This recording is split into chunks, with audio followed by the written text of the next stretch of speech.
ناظرین آپ جانتے ہیں دو کام ایسے ہیں جو شیطان پر بڑے بھاری ہیں، شیطان کو اس سے بڑی تکلیف ہوتی ہے، ایک اذان اور دوسرا نماز۔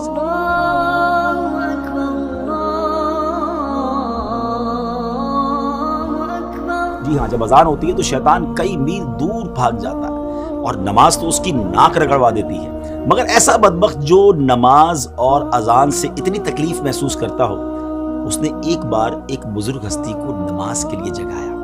جی ہاں ناظرین، بڑا یونیک واقعہ ہے، اور یہ واقعہ ہے سیدنا امیر معاویہ رضی اللہ تعالیٰ عنہ کا۔ ایک بار آپ آرام کر رہے تھے، فجر کا وقت ہوا تو کسی نے آپ کو جگایا، آپ اٹھے اور آپ نے دیکھا کہ کوئی نظر نہیں آ رہا، تو آپ نے پوچھا کون ہے جس نے مجھے جگایا؟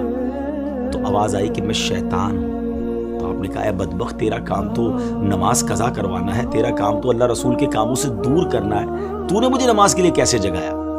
اب شیطان نے بہانے بنانا شروع کیے کہ میں تو پہلے سے ہی نیک تھا، میں تو پہلے سے ہی نیکی کے کام کرتا ہوں، میں تو نماز کے لیے جگانا پسند کرتا ہوں، مگر آپ جانتے تھے کہ یہ شیطان مکار ہے اور یہ اس کا کوئی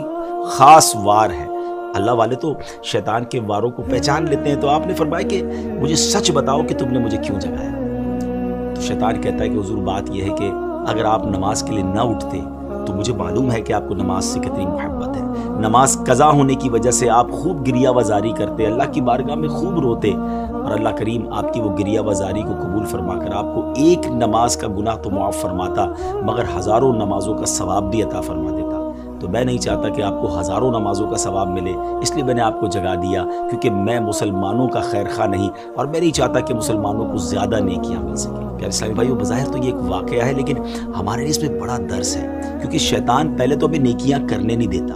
اچھا پھر ہم نیکیاں کرنے لگ جائیں تو وہ نیکیوں میں کمی کروانے کی کوشش کرتا ہے۔ آپ نے دیکھا ہوگا شروع میں بہت سارے لوگ جو نماز شروع کرتے ہیں تو سنت غیر موقدہ بھی پڑھتے ہیں، فرض بھی پڑھتے ہیں، نوافل بھی پڑھتے ہیں، لیکن آہستہ آہستہ پھر نوافل کم ہو جاتے ہیں، پھر ہم نے دیکھا کچھ لوگوں کی سنتیں کم ہو جاتی ہیں، اور ایک وقت آتا ہے کہ پھر نماز بھی چلی جاتی ہے۔ تو شیطان کے واروں کو سمجھیے،